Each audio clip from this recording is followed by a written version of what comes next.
morning, everybody! It's BigJackFilms here, and welcome back to another FanMail Fanatics. This is where I take a look at fan mail sent from fans, or gifts, or donations, or just anything I got in the mail, essentially. Now, last time I did a discussion on a couple of delayed sponsors, but I overall had a good time talking about a set of books that I got from Joe DeVito, Mary Gullerman, and a few others. But this week we have a few Amazon orders that we have to unbox, as well as a piece of fan mail. So here's our fan mail of the week.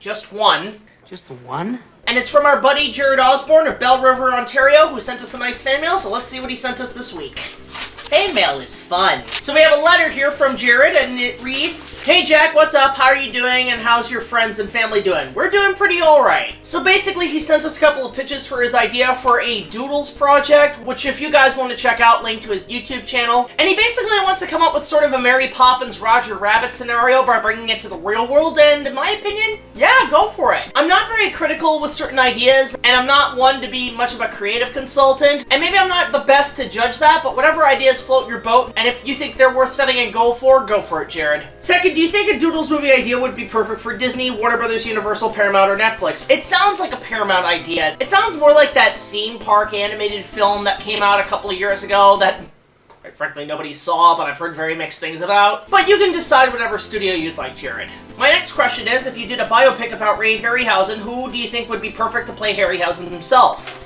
Oh, that's tough. I never really thought of that. I can't really think of any actors in particular who could play Harryhausen. It depends on what you're going for. Are you going for a young age Harryhausen? Are you going for an old age Harryhausen? If you're going for a young age, you want to get somebody with a bit of that Jimmy Stewart voice. And somebody very Jimmy Stewart-esque to him, with a little mild sense of youth and adventure quality, because that's how I always saw Harryhausen in the old photos of him animating stuff back in the day. But yeah, I would love to see a Ray Harryhausen biopic in the future, because it would be a great opportunity to recreate scenes from some of his classic films as well as some of the animation tables. I've made a crossover video of Godzilla's death from Godzilla vs. Destroy, and you should watch it. I will definitely check it out when I can, Jared. Anyway, that's all I have to say, and I hope to write to you again soon, and I hope you enjoy the rest of the month, and thank you for taking the time to answer my questions. Sincerely yours, Jared. Thank you so much, Jared. Yeah, I mean, we try to answer questions whenever we can. Mostly when it comes to requests or any kind of fan ideas and so on, we do try to take them into consideration, but most of the time when we answer questions, we try to focus more on our content and not really go for requests. However, if you guys have any requests for certain videos you'd like us to discuss, go check out our Patreon. Just $1 or more will get you early access to all of our content as well as other special features. Now moving on to the Amazon orders. So for those who don't know, I've been on a bit of a kick regarding a certain 100-year-old hero who likes to engrave his markings on the wall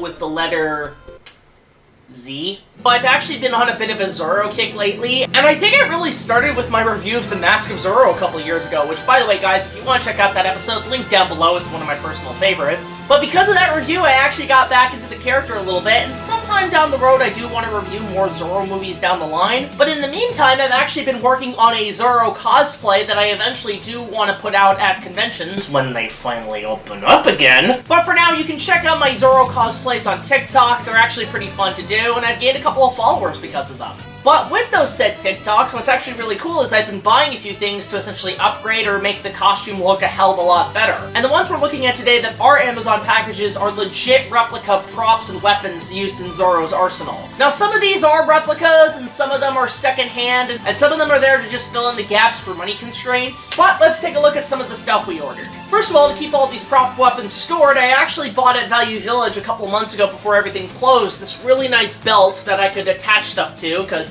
every superhero needs a utility belt. So this is just a nice leather belt with some shiny stuff on it that kind of match the belt that's used in the movie, because I cannot find a legit belt replica from The Mask of Zorro. But it's got some Velcros and stuff on there so you can easily attach certain items. But the first item we have here that I did buy off the secondhand market and I had it shipped to me is this wonderful looking dagger. Now, I know a lot of people don't notice this, but Zorro actually does carry a dagger once in a while. It's mostly seen in The Legend of Zorro by his side, but he also did have one in The Mask of Zorro, which I believe that prop and a couple others actually sold on an auction a few times. But this was just a nice piece that I got off the secondhand market. It comes in a nice leather sheath, and it is an actual blade, because one of the things I actually have been doing over the pandemic is obviously collecting a ton of swords, but not like the plastic ones or the foam ones, like legit ones. I do make sure most of them are dull and actually are just replicas to use for props, so that way if they are dull and we're doing them for fight scenes, they're less of a hazard. But this one, we're not going to be using as a legit prop, because when I bought it, it turned out to be slightly sharpened. So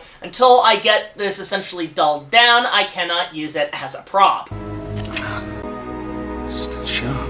It is nice, though. It does fill in the gap for now, and it kind of matches the Halloween store brand of Zorro daggers that come in as essentially accessories, but for now, this will do the trick. It's a nice piece, and I did add some Velcro to it, so I could easily attach to the belt, which is pretty cool. Next up is this item right here. So I bought this off Amazon. It was a good, I'd say, $100 with shipping, but it's essentially a legit bullwhip.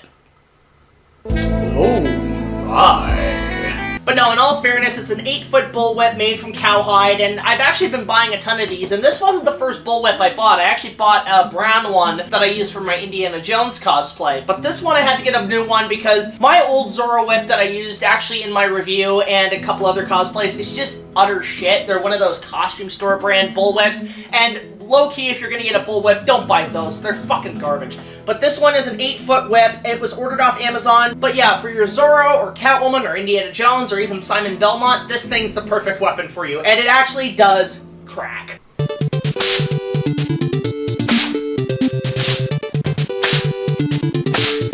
Woo-hoo! But arguably the most exciting thing I got for my Zorro cosplay is something that I've been wanting since I was a kid. Now, obviously, The Mask of Zorro was my first Zorro movie, and it's one of my favorite films, and it's one of my favorite action-adventure swashbuckler films. And one of the things when you watch a bunch of swashbuckler movies as a kid is you start to notice the detail on every character's individual weapon, and in doing so, you kinda want every one of them. Now, full disclosure, I have my fair share of favorite prop weapons used in films. In fact, my number one favorite is Undriel, the Flame of the West, forged from the shards of Narsil from The Lord of the Rings, The Return of the King, that was used by Viggo Mortensen. That replica was wonderfully gifted to me by Lunachi Bunny, which link down below, guys. Go subscribe to her channel. But probably one of my favorites is that replica sword from The Mask of Zorro, and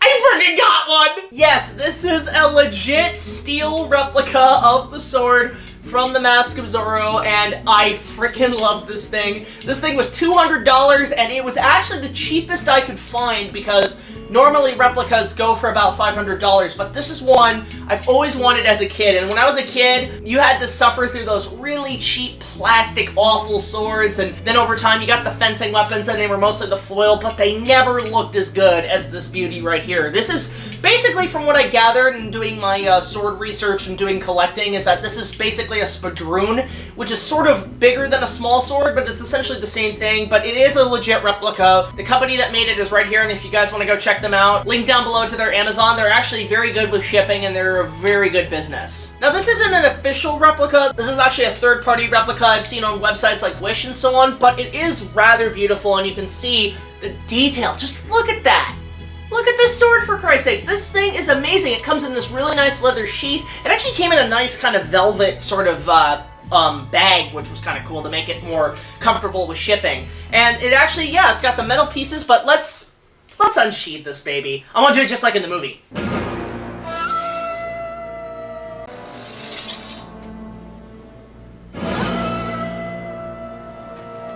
Oh, that's awesome! But yeah, this is my new personal favorite addition to my collection. It is a wonderful blade. It's not sharpened, it is dull. Even the tip is dull. Like, look at that. Do you know how to use that thing? The pointy end goes into the other man. But this is a sword I've always wanted as a kid, and when I got this opened up in the Amazon packaging, I was like a kid on Christmas. I felt like Ralphie in A Christmas Story getting the BB gun, but oh, just a beautiful prop sword. If you guys want like probably one of the best prop swords ever seen on screen, highly recommend getting yourself a replica. These things are gorgeous, and I will put a link down below to the Amazon sellers. If they don't have any more, I'll try to find a link to somewhere where you can buy these, but these are wonderfully made. So a big thank you to the seller on Amazon. I really enjoyed this item, and I will be emailing you about this video because I do want you to see that you guys make good products. In fact, make more of these. I want more of these because, like, these are gorgeous. But yeah, there you go. The Sword of Zorro. It is a beautiful piece and is a wonderful addition to my collection and makes for amazing cosplay photos. Freaking love this. Debating if I'm going to use this for actual shooting. If anything, I'll probably get one of those foam versions so we have them for safety so this thing doesn't get damaged. But this thing is awesome. I love it. Olé, bravo, gracias to the people on Amazon. Guys, get yourself one of these. These are beautiful. And that's it for this episode of FanMail Fanatics, guys. I hope you enjoyed it. And if you guys want to send us fan mail, you can so at this address, BigJackFilms, P.O. Box 326, Queensville, Ontario, L0G1R0. We'd love to receive letters, questions, gifts, donations, and hell, if you want, go check out our Amazon wish list in the description down below. So until the next video, guys, like, comment, subscribe, and I'll see you guys later. This is BigJackFilms signing off saying... Zorro!